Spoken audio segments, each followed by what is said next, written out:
Islay, favoured residence of the Lords of the Isles, crowned here in the presence of their kinsmen. 'Tis a place rich with legends. Rivers tumble down through the moors, pure mountain water stained tan by the peaty earth, a magical ingredient used by the alchemists of Bowmore.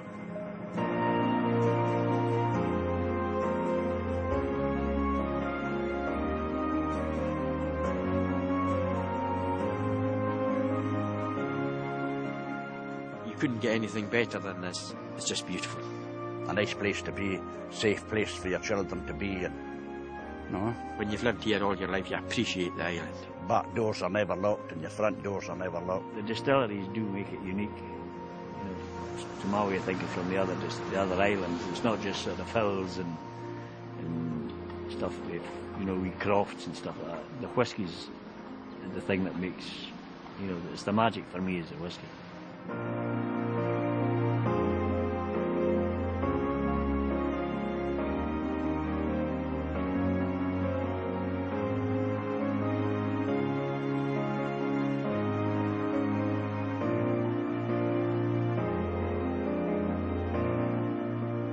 My name is Eddie MacArthur, and I'm the head brewer here at Bowmore Distillery in Islay. I'm responsible for the day-to-day running of the distillery. When I come in the morning, the first thing I'll do is go into the malt barn and we'll check through the malt floors to make sure that the barley's germinating the way we want it to be and that the floors have been attended to. I'll move on down through into the mash house, check it, everything's okay, check the mashing's been done right. And the original gravities are fine, because if we do have a problem with that, we would have to check our grinder to make sure that we're getting a consistent grind for our grist. Move on in through, check fermentation, it's going along nicely, into the still house, and check with the stillman that everything's running correctly in there and there's no problems there. What I'll do then is go into the safe, take out the keys, get Ginger Willie, who's the head warehouse man, and I'll open up the warehouses for him so he can get access to the warehouse to do whatever he has to do in there. The three ingredients that are recognised legally for Scotch whisky in the raw materials is water, barley and yeast. The river lager was important to us because when you're looking for water for a whisky distillery, you're looking for really three main things. And the main things is free of contaminants. There's plenty of it and it's cold. But at Bowmore we're looking for something extra because what we've got in Bowmore, which is different from other distilleries, is we've got our own malt barns.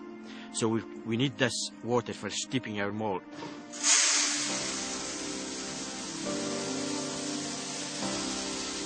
The barley that we source, the type we use is Optic barley, and we source it from the east coast of Scotland. It's very important that because we're making Scotch whisky, it's Scotch raw ingredients that we use. So the barley is very, very important. It's one of the three recognised ingredients. My name is David Turner. I work in the malt barns. I've been here for just over 16 years. What we're trying to achieve is turning the starch in the barley into soluble sugar that will be later on used in the process in the mash tun. We wet it 3 times for 36 hours, changing the water 3 times, wet it for 12 hours, drain it for 12 hours, repeat that another twice. Then the barley's laid on the floor, as you can see. We have 7 ton in the floors here. When the barley's brought into the steep, it's about 12% moisture. It won't grow at that, so that's why we steep it in the water. When it comes out the steep, it's about 40 to 44% moisture. We leave the barley on the floor for 5 to 7 days, depending on the time of year. After 24 hours, the barley is ready to be turned. And the germination starts to take place. This one's starting to grow. You see the small chit at the end starting to germinate. You've got to turn it every 4 hours, day and night, to control the temperature and rate of germination. If we don't turn it every 4 hours, day and night, it'll all knit together and you get one massive bed like that.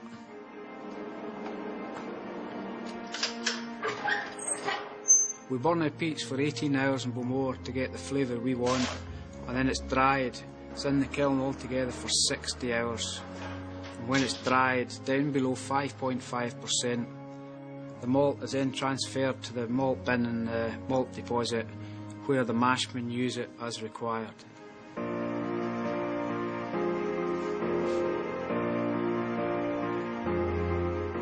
When we've malted the barley, what we have to do with what is now malt, we have to grind it down into what we call grist. So we pass the malt through a grinder, goes through rollers, and it's crushed down into the grist.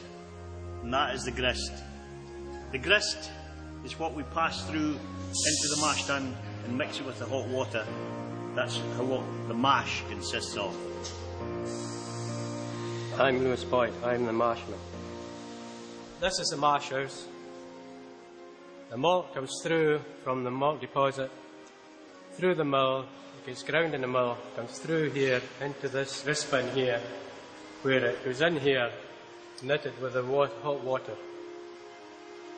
It turns into wort and gets pumped up into the wash baths.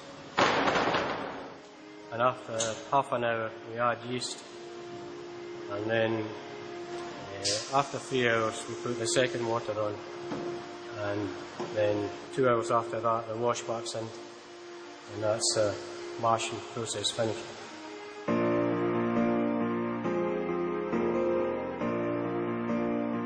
My name is William McKechnie. I am a stillman in Bowmore Distillery. 39 years I've been working in this distillery. I've been in the still since 1981.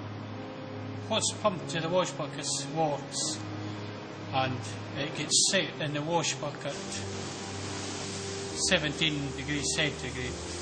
Yeast is added after 1 hour running. It's left fermenting for 44 hours, and we then pump it to the distillers. My name's James McTaggart. I'm one of the 3 stillmen at Bowmore, and my job is to make sure that the new spirit that's produced at Bowmore is of the quality and the profile that the company is looking for. I've been making whisky now for 30 years, and the whole of these 30 years I've been at Bowmore. I started in Bowmore in the malt barns, malting, and then I moved to the warehouse, and then I was 10 years mashing, and now I've been 12 years in the distillation side. How the distillation process happens is alcohol boils before water. So pure alcohol boils at 78 degrees. So what we're going to do here is put the wash into the wash stills at 8%.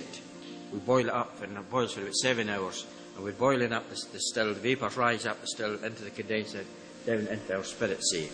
So at the end of our 7 hours distillation process, all we've left in the bottom of the still is water. This is our 2 wash stills, 20,000 litres into each still. We boil them up. How we boil them up, we've got steam plates in the bottom of each still. Live steam goes through them.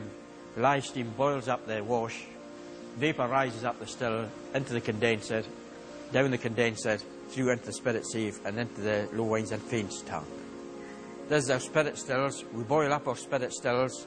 For the first 35 minutes, it's full of the impurities and congeners that we don't want. So after 35 minutes, the stillman decides he's going to collect the spirit. So the vapour's still rising up, hitting the condenser. By that time, he's cut the spirit back, so the vapour going up the still is very, very slow. It's just nursed up the still. It's not been pushed up the still. Hits the top of the condenser. Again, the vapour condensed into a liquid. That liquid is our new spirit. It comes into the spirit safe about 74%, and we take it down to 61%. It's very, very important that the reflux, that's the amount of vapour that's rising up the still, some of it is allowed to drop back in, and that's very important to the final Bowmore new spirit.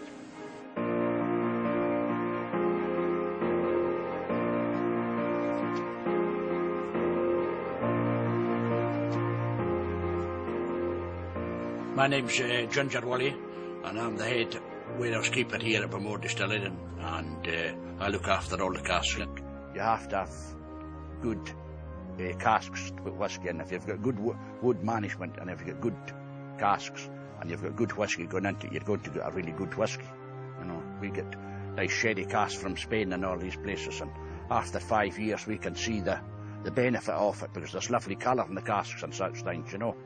You need a good cask to put good whisky in, you know, because at the end of the day, the benefit is in 10 to 15 years' time, you're really going to have a tremendous whisky coming out of these casks. This warehouse that actually we're in at the moment is very famous. It's called the famous Vaults at Bowmore. One of the best warehouses to mature whisky in, right beside the sea, thick walls, and the temperature now, but it just stays the same from one end of the year to the other end, you know. It's just the same temperature and all that, and ideal for maturing casks. If in the morning, if we're going to have a filling, we have to prepare casks for the filling, for stenciling and such things, and make sure that the hoops are nice and tight and such things, and then do our filling, and then we have to remove them to the warehouses, and then from then on it's looking after them until there's time for them to go back out. Oh, well, you can tell we're tapping the casks are leaking because of the sound. You get a wee kind of hollow sound, and that hollow sound means that the cask leaking someplace.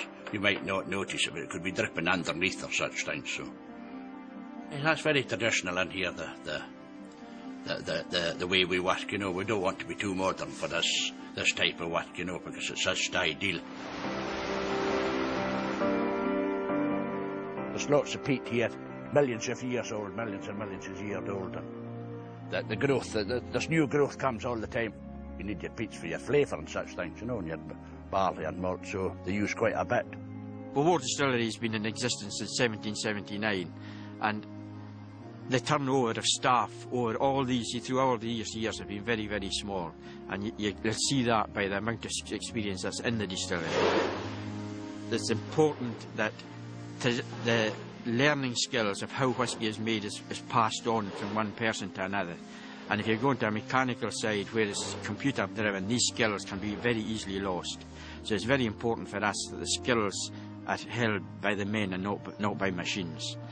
So in the malt barns, the skills are held there by, we traditionally turn the floors. The three stillmen have got over 30 years experience of each man, so there's nearly 100 years of experience in the actual stillhouse itself. We have to have the succession for us to, you know, we've got so many years experience of doing it. We've been taught by guys that really knew their job, and we like to think that we're quite good at our job as well. So we have to pass on, our knowledge has to be passed on to the guys. Because, you know, Bowmore being a premium dram, and we're always striving, you know, to be perfect. The people that make it, I think that's the bit of magic is in it, you know, because that, you know, there's wee secrets in making whisky, but people don't want to talk a lot about these wee secrets. But there's a bit of magic in there. There must be, I think, you know, because at the end of the day, they're producing good whisky.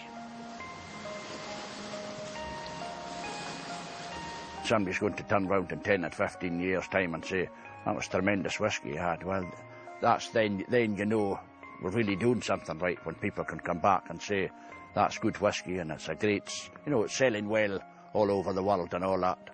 You know, that makes you feel better to turn around and say, well, at least we've done something right, you know. People are happy with what we're making. Aye. Perfection for me is the 1964 whisky that we sent out from the distillery about 3 weeks ago.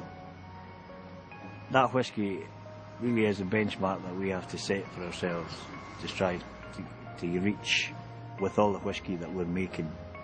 If we can reach that standard, then that is, for me, is perfection.